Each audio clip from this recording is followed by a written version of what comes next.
Halo teman-teman, akhir-akhir ini banyak banget gak sih orang yang mengalami stres gitu. Banyak banget orang yang stres pekerjaan katanya.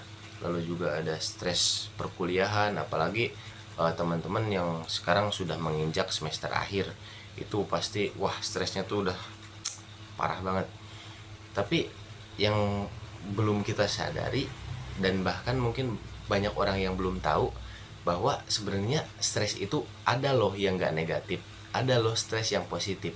Karena stres itu dibagi tiga. Yang pertama itu ada distress, yang kedua itu ada eustress, dan yang ketiga itu ada new stress. Nah, distress ini stres yang negatif. Karena stres ini biasanya terjadi ketika seseorang mengalami kemalangan. Jadi ketika teman-teman mengalami kemalangan, nah itu adalah perasaan distress. Lalu yang kedua ini ada eustress. Nah, ini stres yang positif.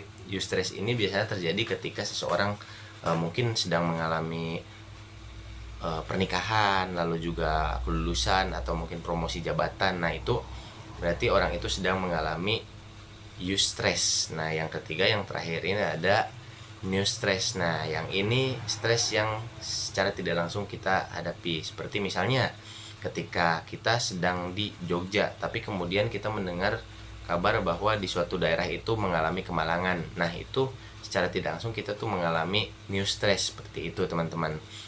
Lalu gimana sih caranya kita untuk menghadapi stres? Nah, kita untuk menghadapi stres sendiri kita bisa menggunakan coping ya, teman-teman.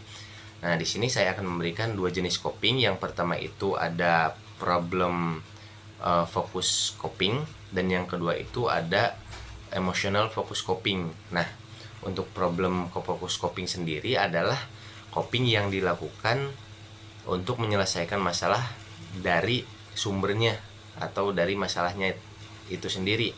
Seperti misalnya teman-teman sedang mengalami permasalahan, sedang stres nih kepada dengan pasangan teman-teman. Nah, teman-teman bisa menyelesaikannya dengan cara ya sudah diselesaikan dengan pasangan teman-teman. Nah, yang kedua ini ada emotional focus coping. Nah, ini dilakukan ketika teman-teman sudah tidak bisa menyelesaikan masalahnya atau masalahnya itu sudah tidak bisa diselesaikan. Contohnya mungkin ketika teman-teman mengalami kemalangan atau ditinggalkan oleh orang terdekat. Nah, kan itu istilahnya kita tidak bisa apa-apa ya. Tidak bisa menyelesaikannya karena memang sudah tidak bisa dihindari lagi. Nah, itu teman-teman bisa menggunakan emotional focus coping untuk meredakan emosi teman-teman juga. Lalu juga untuk mengendalikan diri teman-teman seperti itu. Lalu yang harus kita sadari adalah sebenarnya stres itu adalah bagian dari kehidupan manusia, teman-teman.